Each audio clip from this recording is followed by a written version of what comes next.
एक बार गौतम बुद्ध और उनका शिष्य आनंद कहीं जा रहे थे। वह चलते चलते बहुत थक चुके थे। तब उनके शिष्य आनंद ने तय किया कि हम इतना चल लिए हैं लेकिन गांव का कुछ अता पता नहीं है। क्यों ना किसी किसान से पूछ के गांव का रास्ता पता किया जाए। उन्होंने कहा ठीक है, पूछ लो।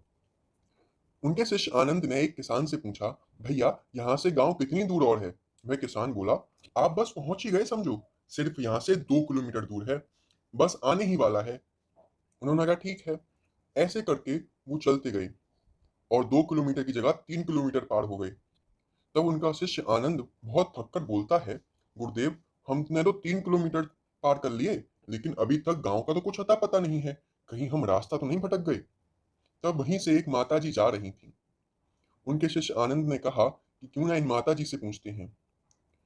उन्होंने जब उन माता जी से पूछा तो उन्होंने भी यही कहा, 2 किलोमीटर ही रह गया है बेटा, तुम बस चलते जाओ और बस पहुंचने ही वाले हो, शाम होने तक तुम पहुंच ही जाओगे।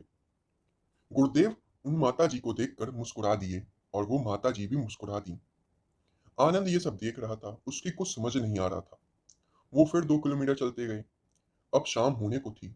तभी एक आदमी निकल के जाता है और उनका शिष्य आनंद पूछता है, भैया वो गांव कितनी दूर और है? हम तो इतना चल आए लेकिन सब कहते हैं 2 किलोमीटर दूर है। तो उस आदमी ने कहा, सबका तो मुझे पता नहीं, लेकिन हाँ मैं तुम्हें सच बता रहा हूँ, यहाँ से सिर्फ 2 किलोमीटर है। 2 किलोमीटर चलोगे वैसे ही तुम पहुंच जाओगे। ये कहकर वह आदमी चला गया और गुरुदेव फिर से मुस्कुरा दिए। तब आनंद गुस्सा होकर जमीन पे बैठ जाता है और बोलता है, गुरुदेव 2 किलोमीटर करके 6 किलोमीटर चले आए, लेकिन अभी तक गांव का कुछ अता पता नहीं है। तब गौतम बुद्ध बोले कि अगर वो लोग तुमसे कहते कि गांव 20 किलोमीटर दूर है, तो क्या तुम 6 किलोमीटर चल के आते? नहीं ना। उन्होंने कह के तुम्हें 2 किलोमीटर चलवाया तो सही, वरना अगर वो तुम्हारा हौसला गिराना चाहते तो वो सीधे सीधे कह देते थे कि गांव 20 किलोमीटर दूर है और तुम थक कर वहीं बैठ जाते। इसलिए कभी भी हमें दूसरों का हौसला नहीं गिराना चाहिए।